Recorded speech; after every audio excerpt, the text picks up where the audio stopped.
with Primo Reef Acrylics.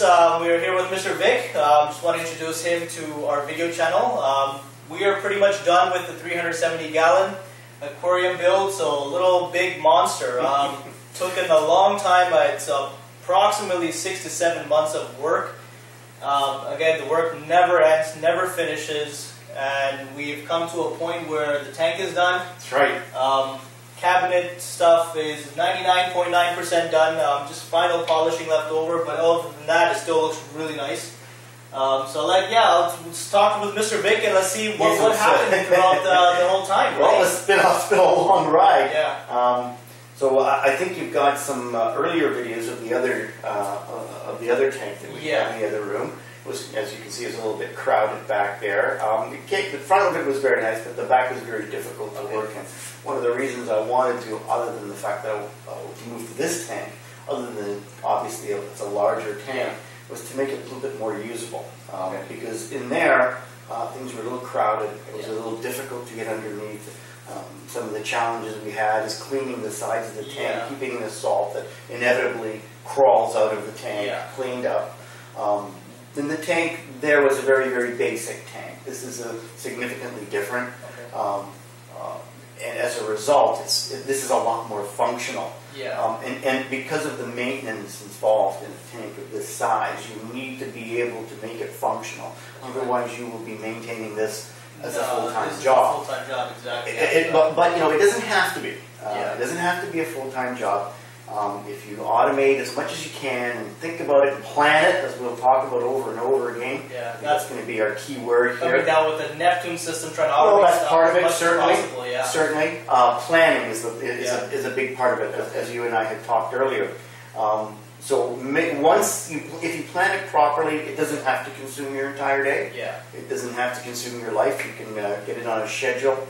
Obviously, there's going to be some maintenance, and the more sophisticated corals that you get and the more sophisticated fish that you get, the higher the maintenance level becomes. So you've got to pick a balance. But it certainly helps, as we'll see when we get behind this guy. This is a nice part. Behind the scenes is where things really come together, right? To see what makes this tick in the background.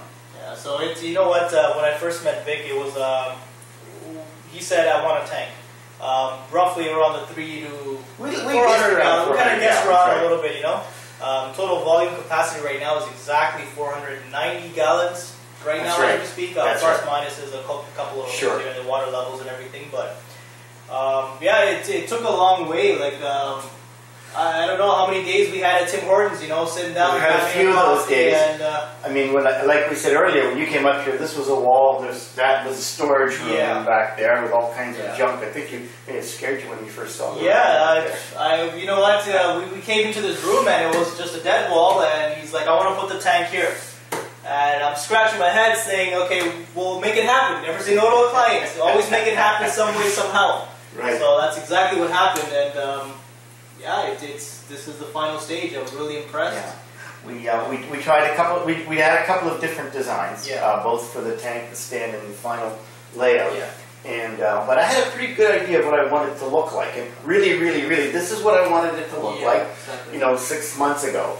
But it wasn't something that just happened. It was something that we did a lot of thinking and head scratching on. And there were mistakes. Right, we have to back up on, but I think it was well worth it. Some of the things that we came across is we want an 8-foot tank, and we wanted 32 inches in width and everything. And the basics out of the basics. First, our main problem was how do you get the glass to the basement? So many times Vic bought 4x8 plywood sheets. And we would test and trial and error to see how we're going to bring that 300-pound of glass in. Because we have a very narrow staircase here, so very limited here. So it was touch and go. We were prepared to take down a wall. Of course, it would have been a huge undertaking, but yes, that was a challenge. Actually, our clearance was what? I think 1/8 from the ceiling. Yes, that's right. That was our clearance, 1/8. I think we have to keep in mind that you're looking at 3/4 of an inch glass here. And this, let's say that this sheet that we're looking at right here is 8 feet by I can't remember the dimensions. 32 high, I believe. Or 28. 28 high. Excuse me, 28 high. and 3/4 of an inch thick. That probably tops up well over 200 pounds. Yeah, easy. For that sheet alone. Yeah. And then you've got the back and the bottom, which are equal challenges. And you know, you're bringing it down the stairs, and yeah. all of a sudden, you know, you've got 2 people holding it, and you got to set it down, but you can't. No. Because you can't set it down because it's a ceramic floor. That's right. And all that weight on the edge of a glass is going to make that glass go poof. It takes a fraction of pressure on an edge or a surface on a glass, and it's the entire thing just shatters and cracks. Exactly. It was. Suffice it to say, it was 4 hours of nail biting. Exactly, it was. But we managed it without any damage. It was great. It was. We had lots of good help from Paramount. Yeah. His team. I'll show you guys slideshow videos as we go along for this interview to show you what it looked like, what viewpoints we had, and how we got this into place. But right. Yeah, a couple of things we went through. I guess building the stand. I guess that's even before we got the glass. That's right. Yeah. Because you know, at that time, it was difficult to get an aluminum stand. We didn't have a lot of suppliers at the time, and when we did find a supplier at the time, they said, "Well, we can build it, but we can't guarantee its structural integrity, right. so there's no point in going that route." So that was the metal we actually. That's right. That's metal, yeah. That's right. So you know, I designed the stand, and then you know, saw flaws in it. We probably redesigned it about 5 times. But we finally did get the stand together. I'm sure you're going to show some pictures of it. And that in itself was a feat because, number one, it needs the weight in that tank right now probably is close to 5,600 pounds. Right? That's 2.5 tons. That's almost 3 tons. That's just water. That's minus. So keep in mind that that's the majority of that is water. That's right. The majority of that is water. There's some weight of the glass, but that becomes almost insignificant. The weight of the water and the coral. Then you got roughly 600 pounds of coral and rocks. Another 400 or 500 pounds of crushed coral. Yeah. Right. So it adds up. It really adds up. So it adds up. So we had to really build that stand to support a lot of weight. The weight's the biggest thing. So any size aquarium you build. Don't think you can go to IKEA and possibly just slap on a stand and say, this will hold. You definitely don't want that. No, especially if you put one MP40 inside any size tank and it starts rocking back and forth. That's the biggest concern you want to have, especially with technology nowadays. We have so many advanced equipment that do a lot of features.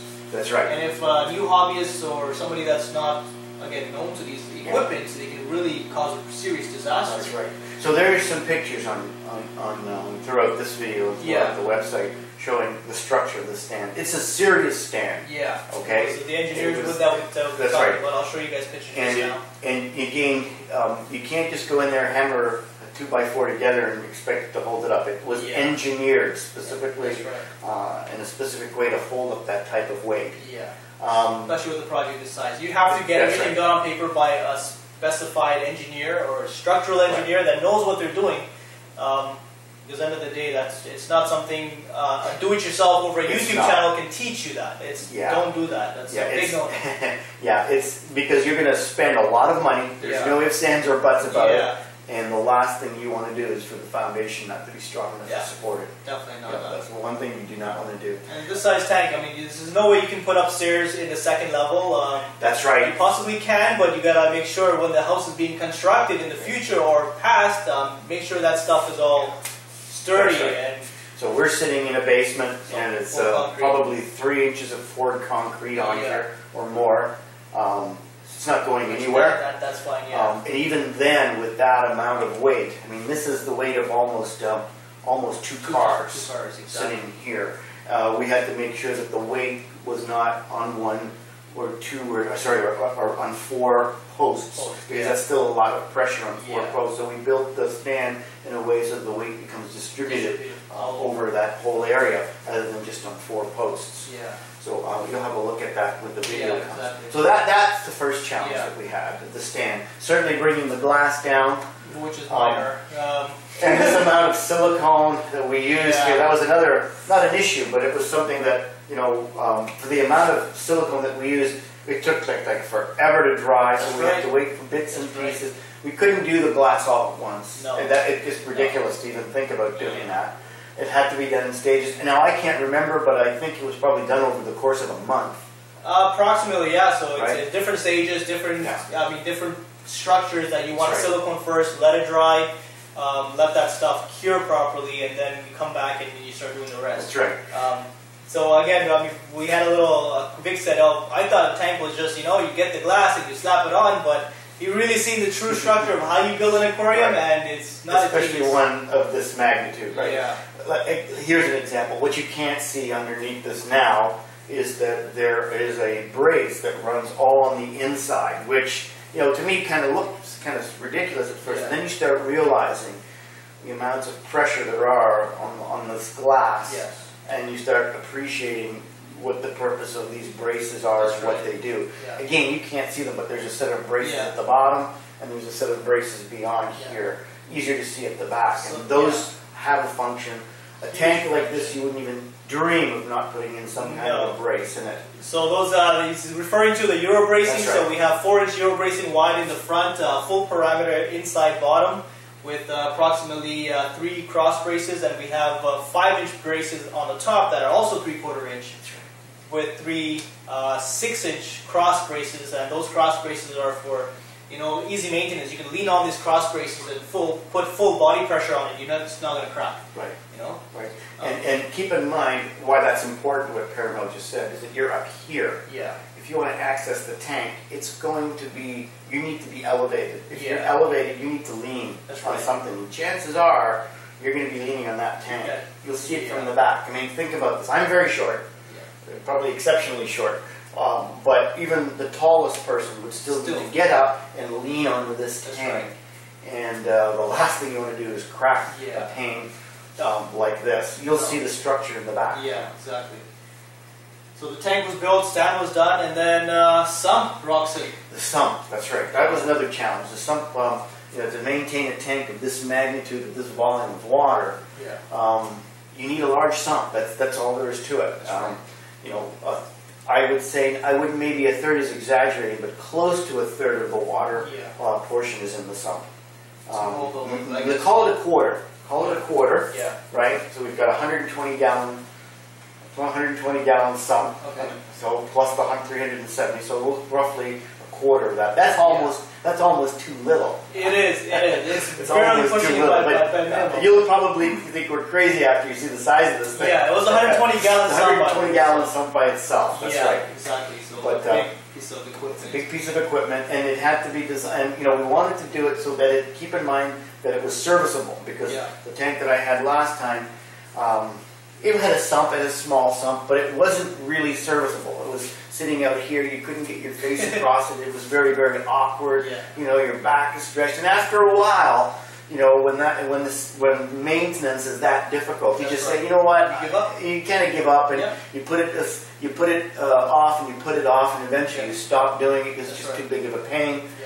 So one of the objectives was to make it accessible. Most people, and realize that most people don't have the room that we had back here, would put the sump underneath here.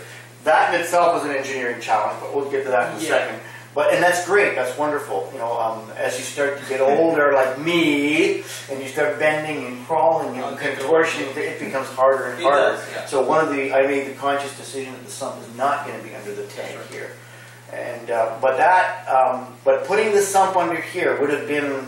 It's again long run. I think you would have gave up on the system. Gave up on the system, but not just that. Then there is a mechanical issue, and that's that that you don't you've got a brace in here, and you actually end up not having as much space to put that sump as you think. So you end up with an access hole that's this large, and to try and get your arm through there would have been impossible. So we decided, as you'll see, to relocate the sump, and instead of putting it under the tank, it sits to the side of the tank, so everything is accessible.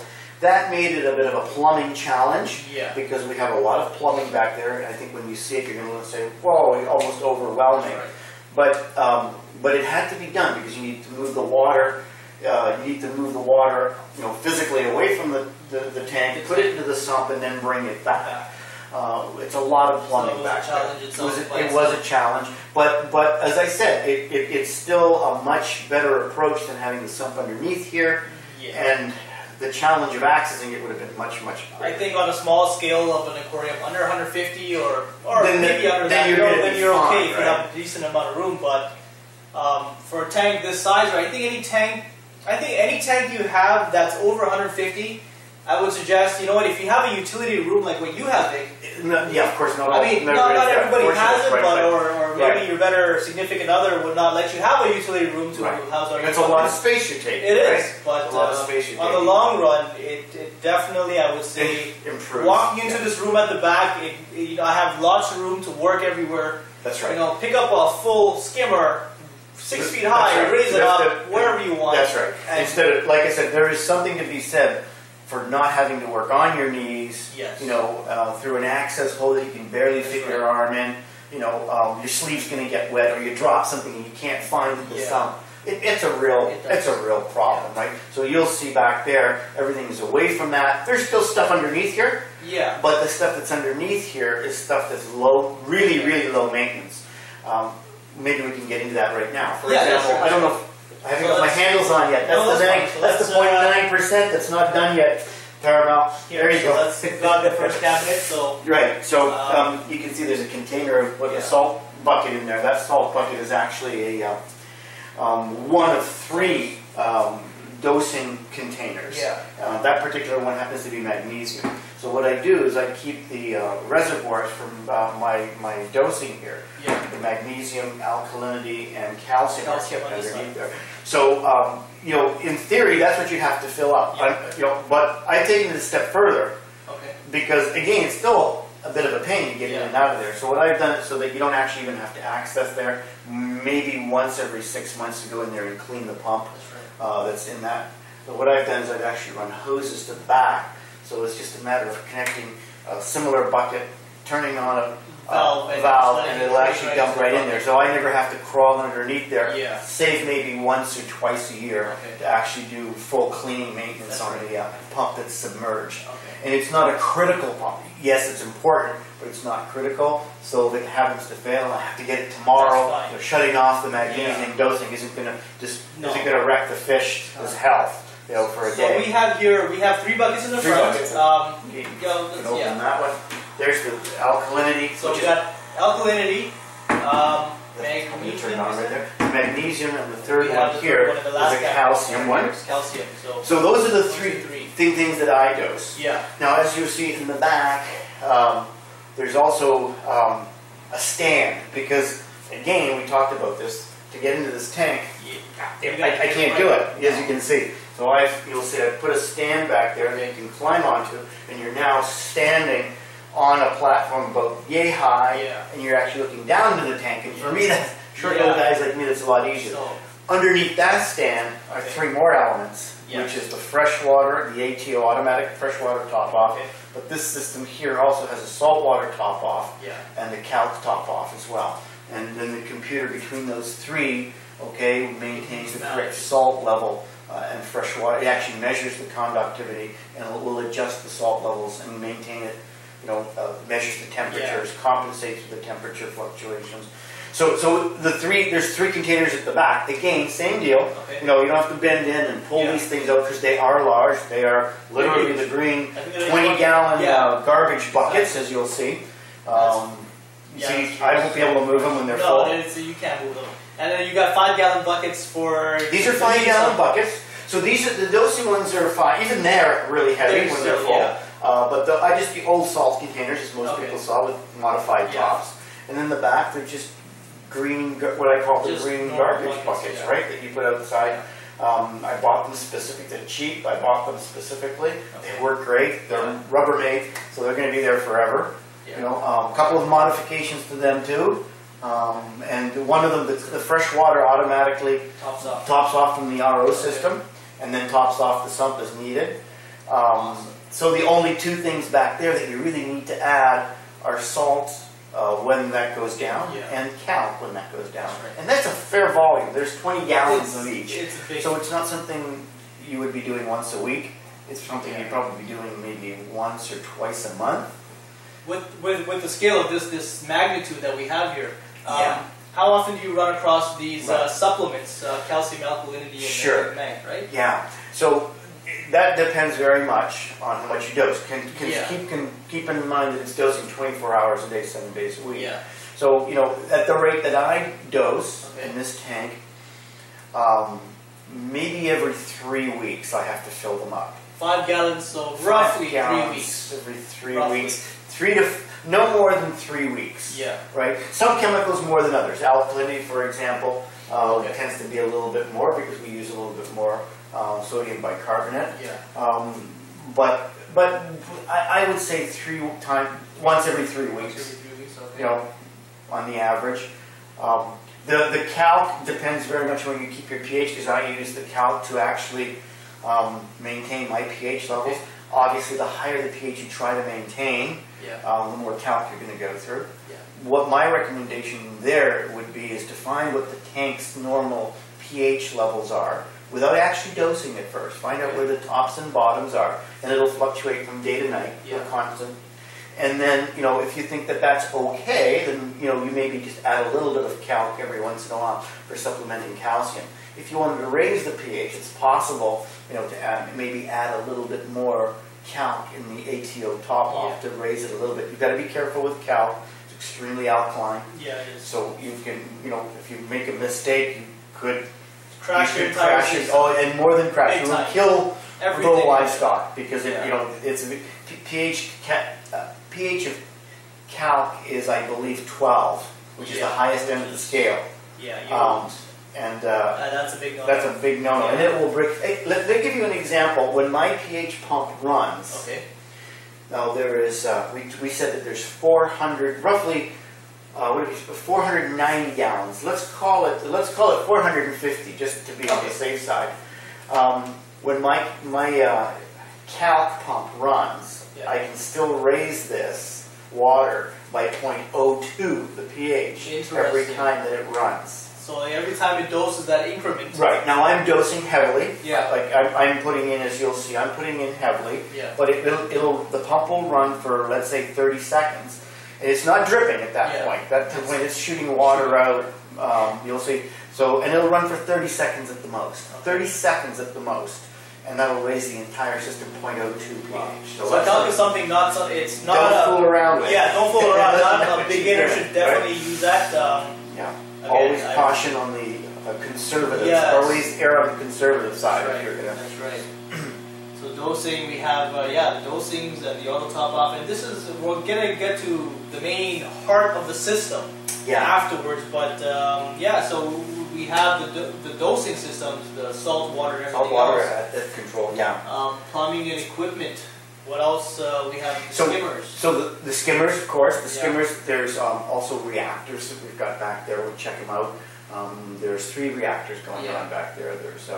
There's GFO, granular ferric oxide. You know, I can't remember my chemistry. I think that's for removing phosphates. That's right. Right. And then there's a carbon reactor, which is for, you know, the same way you'd use carbon in any tank to remove heavy metal impurities. That's right. And I'm also running a bioreactor in there. Yes.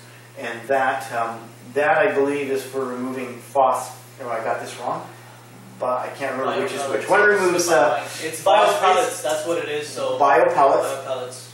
And there's a whole process behind the biopellets. I can explain. I just can't remember the chemicals. It's a bacteria building area compartment that eats away at the bad bacteria. Nitrates. That's right. It actually helps. It kind of does both. It's a serious science behind it. I mean, you're creating a container to house these bacteria that are going to eat away at. It's kind of like having a serious rock with a porous rock, with live bacteria hiding inside of it that eats away at the ammonias and everything else. But when it shoots it out, it's also kind of feeding your corals a little bit. It's to a certain So it's a fine balance. That's right. Yeah. The way I look at it is that you're creating an environment where you can house bacteria that's beneficial. Yeah. And that bacteria is going to take care of some of the pollutants that the fish are putting out. Yeah. The problem with it is that there's, like anything else, there's a byproduct of it, and you've got to deal with that byproduct. Yeah. So you can't have something for nothing. You know, you fix one problem and you clearly create another situation that you've got to deal with. So, and that's the name of the game. But we were talking about the different reactors. So there's GFO, there was carbon reactor, and there's a bioreactor in there. You mentioned the protein skimmer. I use an agitation pump, which whenever one of the dosing runs, rather than just letting it drip on the surface of the actual sump pump, I have an agitation pump which actually circulates water within the sump itself, so that when you're dosing magnesium, you're not getting huge bursts of magnesium. You're actually mixing it. So there's dosing pumps. There's probes, and we'll talk about the probes in just a second. There's sock filters in there. There's bubble traps. There's a refuge in there so that we can have some another level of place to keep our bacteria. So there's a lot of stuff going on, but all this, has to. There's got to be one thing controlling all this. Everything has got to be working in concert with each other, right? We have to have something measuring, what the temperature is. We have to have something measuring what the conductivity is, and maybe a float level to make sure the pump. So all that has to kind of work in concert. And to do that, really, it's very difficult to do that mechanically or individually. You've got to have some kind of a controller, something that's going to control everything, something that's computerized.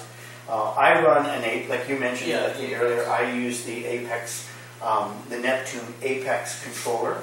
I find it easy to use, very, very versatile.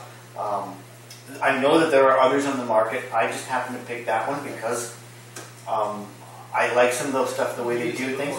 Their support is great. And you'll see back there, it would be really difficult to run this tank. It's possible, would it be a full-time job without that controller? It would. The controller really, like yesterday, lets me go away, for a day or two or more, without having to worry that some things are going to go wrong in here. Controller, it carries most of the stuff. Now, controllers really, I guess you're putting in the inputs of telling the controller what to do at what time, what level, of what to dose, when to shut off the system, what is emergency mode.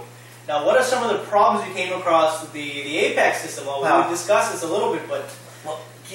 first of all, Parallel, you can imagine, again, I don't know if we had a shot back there, you folks probably have seen that. There's a lot of stuff going on there. There's a lot of stuff going on. And everything is going on in a much larger scale in a tank this size. So, when you get a controller running this many systems, and it gets really, really complex. Most of these controllers, were meant to run 120-gallon tank with a few accessories. This thing has got 95 programs running at once. Okay, and most people have 5, maybe 10. Really complicated ones have 15. This one has over 95 programs. So, for some of the viewers, from what you see out there in YouTube and what we discussed in the other tank, the Neptune system was controlling the basics out of the basics, meaning your auto top off, your weather bead. What are the advanced? What did you take Neptune as the second level? Because Vic took it level 5. Which is so for example, the lights. That's one example. The lights here are all controlled by the Neptune. They're aqua illumination lights. That's what I happen to use. And right now there's how many? There's 7. There's going to be ultimately 9 of them. To produce this lighting. And they go through phases. I don't know if you've been watching the last few minutes, the tank has been getting darker and lighter. So those are clouds that are going through. I've got it set up so that it dawns, that it goes through all the color cycles. A lot of people have read about different temperatures of light. So my controller will take the entire tank from the beginning of the day to the end of the day through all the color cycles, starting at 20K, 18K, 14. It'll take it all the way through. It will react to, for example, certain times of the day. It'll produce a storm effect. It's kind of cool. You certainly don't need it, but it's kind of cool to watch. It is. Right? And when that happens, it synchronizes the pump, so it increases the wave, so you get a real storm going on. Again, absolutely not necessary. But you want to create, it's cool to watch, but you want to create as much of a natural environment. Well, we did a cruel thing by taking these fishes from the ocean and putting them into a little box. So why not take that extra step to create